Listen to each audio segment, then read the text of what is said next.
Okay, so now that we know that we reviewed how to multiply and divide fractions, let's actually get into the meat and potatoes, if you would, and do rational expressions. So you can see the difficulty level is much more because we're basically taking polynomials and dividing by a polynomial.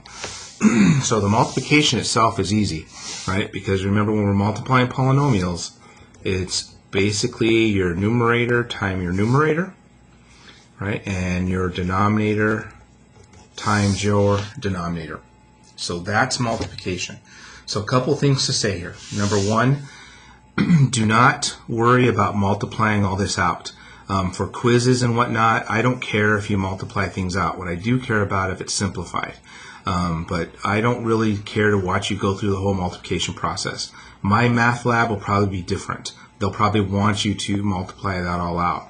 But for quizzes, you're okay if you left your answer like that.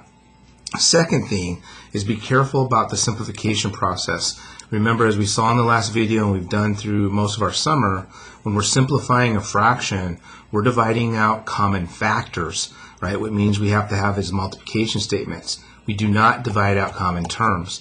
So when you come over here, the reason why I'm saying we're done is one of the factors upstairs is x plus 5. And there is no x plus 5 factor in the denominator. The other factor up above in the numerator is x minus 2. And there are no x minus 2 factors down below. One of my factors is x, and another one of my factors is x minus 5. So there are no common factors. Fight the urge to divide this x with this x, because this x, although it's a factor, this x up here is a term, because it's involved in an addition statement. Factors are things that are involved in a multiplication statement, like I have there and like I have there. So be careful. So with regards to all that information, we're done with that problem. I was asked to multiply. The rule is to multiply numerators to numerator and denominator to denominator. There's no common factors, so we're finished. Okay? So moving on to the next problem. Again, we're multiplying two fractions together.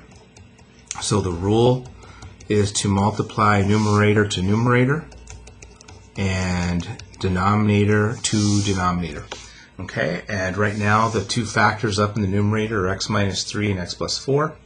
And right now one of my factors down here is x plus 2, and the other is x squared minus 9.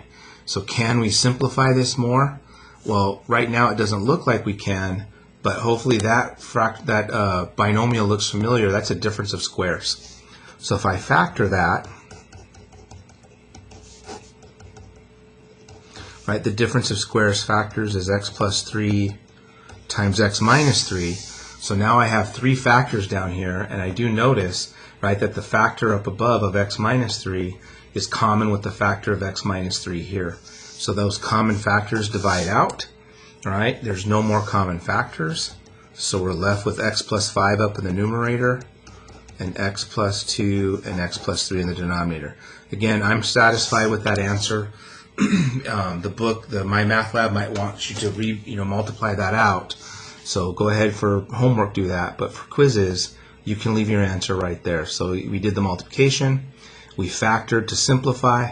There's no more common factors. There's nothing more I can do here. So the answer is left alone. So that's our number 2. Number 3, again, we're multiplying. So I take the numerator and multiply it to the numerator, and take the denominator and multiply it to the denominator. Again, fight the urge to literally do the multiplication. Like I said earlier, I'm not asking you to do that, but we do have to make sure it's simplified. So we start to factor. So for this factor, the common factor is x. So I'll factor that out, and what's left is an x minus 2. And of course the other factor is x plus 1. So we have three factors up in the numerator. Down below, 5x is one of my factors, and then that trinomial will factor. Okay, again, I'm a guesser and a checker. If you're an ACer, you'll probably go through your AC process to factor this. But when I do the factorization, first times first is x squared. Negative 6, I believe we can get away with plus 3 and minus 2. Right, so first times first is first. Last times last is last. Inner is a plus 3, and the outer is a negative 2, giving us the positive x. So there's our factorization. So that everything is factored, we can look for common factors. So one of those is x, right? So that's a common factor. Another one is x minus 2, right? So that divides out. And so what we're left with, it looks like, is x plus 1 up in the numerator and 5 times x plus 3 in the denominator. Again, leave your answer alone. That's sufficient for me. I'm satisfied. You did the multiplication, you did the simplification, you're done. Alrighty? So just moving right along. Hopefully you're starting to see the rhythm. So we're multiplying. So again, multiplication of two fractions is top to top and bottom to bottom, right? Numerator to numerator and denominator to denominator. Now we have to simplify, but of course, rather than multiplying everything out, since we're trying to find common factors, we might as well just keep factoring. So again, I'm a guest from the checker. You AC persons will probably have to do x plus, get x plus 1 times x plus 1 via your AC method. This guy is the difference of squares. So there's x plus 5 and x minus 1, or excuse me, x minus 5, sorry. And then down below we have an x plus 5, and there's another difference of squares. So we have x minus 1, x plus 1. And so now I'm looking around, everything's factored. I see that x plus 5 is a common factor. I see that x plus 1 is a common factor. And I think that's it. So we're left with x plus 1 and x minus 5 in the numerator and x minus 1 down in the denominator. And again, we're done in terms of factoring. We multiplied, right? And then we factored to simplify. Leave your answer like that. I'm satisfied with that again. Next example, trying to trick you here, we have a fraction times a polynomial, but remember anything is also over 1. So essentially there's your fraction there. So how do we multiply fractions? Well, top to top, right? So numerator to numerator and denominator to denominator. Of course, again, fight the urge to literally multiply because that's a train wreck. What we want to do is simplify, which means you got to factor. And so x plus 2 doesn't factor. 9x squared minus 4 is a classic difference of squares example. I believe we get 3x plus 2 and 3x minus 2, right? And then down below, 1 times anything is always itself. So we're left with that 3x plus 2. So looking around at my common factors, we can see that 3x plus 2 divides out. And we're basically left without a fraction now. All right, it's technically over 1, but anything over 1 is itself. And again, don't bother multiplying that out.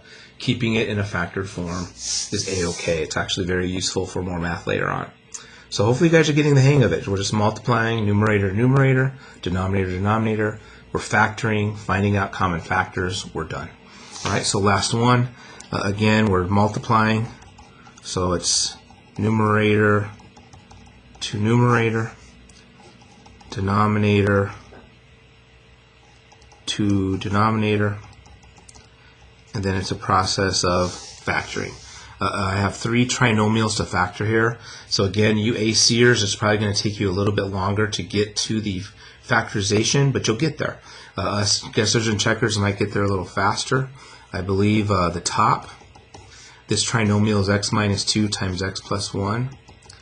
And then we have that other factor. Let me just check. First, outer, inner, last. Yeah, that's good. For this trinomial, the first has to be 2x and x. And I believe we can get away with 3 and a 1, I think, plus and minus. So let's check that out. First times first is first. Last times last is last. 3x and negative 2x. Yep, there we go. And then that trinomial, it looks like, what do we get here? I think if we go 5 and 2, and then plus and minus, that'll get the trick done. So first times first is first, last times last is last. Outer's a 5x, inner's a negative 4x, so we got it. Whew. All right, so everything's nice and factored, and we should start seeing some common factors. So 2x plus 5 is common. It looks like x minus 2 is common, and that's it. So we're left with x plus 1 all over 2x plus 3 and x minus 1. And again, go ahead and leave your answer in factored form. Be aware my math lab might actually want you to multiply it out together to get the right answer. All right, but quizzes, we'll just keep it factored. So again, to review, multiplication, that's the easy part, just numerator to numerator, denominator to denominator. The tougher part is getting it simplified. We go back to factoring, we find out common factors, we divide them out, finished, move on, new problem. All right, so division's next. See you guys in that video.